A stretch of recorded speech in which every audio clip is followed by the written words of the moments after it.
birds with one stone. Kill 2 birds with one stone. इसका ये मतलब हुआ एक पंथ दो काज, मीन्स एक तीर से दो निशाने। हम बहुत बोलते हैं एक पंथ दो काज या फिर एक तीर से दो निशाने, मतलब कहीं पे हम गए किसी काम को करने के लिए और हमारे पास कोई दूसरा काम है, तो हम ये सोचते हैं कि ठीक है हम उस जगह पे जा रहे हैं तो उस काम को भी कर लेंगे और थोड़ी दूर पे दूसरे काम का होना है तो उसको वहाँ पे जाके कर लेंगे, मतलब एक तीर से दो निशाने। तो पहला एग्जाम्पल है, आज राम को अपनी पत्नी के कार्यालय में जाना है और रास्ते में वापस आते समय उन्हें खरीदारी करनी है। एक पंथ दो काज, मतलब राम को एक पंथ दो काज करनी है, मतलब कि राम उसी रास्ते से जाएगा तो अपनी वाइफ को उसके ऑफिस छोड़ेगा और उसी रास्ते से वापस आते समय उसको शॉपिंग भी करनी है।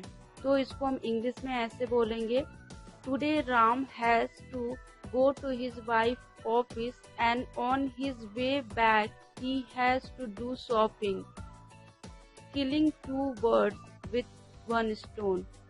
Ram has to go to his wife's office and on his way back he has to do shopping. Killing 2 birds with one stone. Next है, रमा दिल्ली आ गई है और वह अपनी चाची के पास जाकर एक पंथ दो काज करेगी। Rama has come to Delhi and she will kill 2 birds with one stone by visiting her auntie.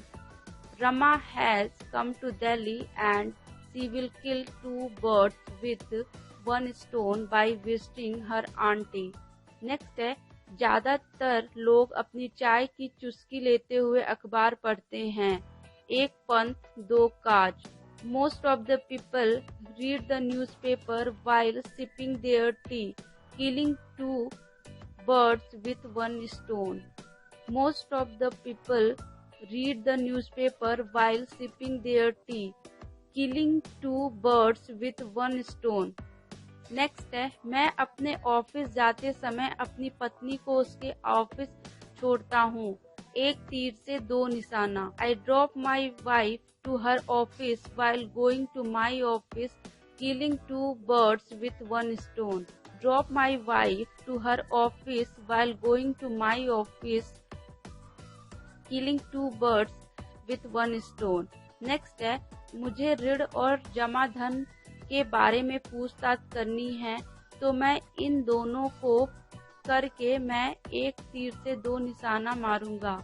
I have to inquire about loan and deposit money, so I will kill 2 birds with one stone by doing these two. I have to inquire about loan and deposit money, so I will kill 2 birds with one stone by doing these two.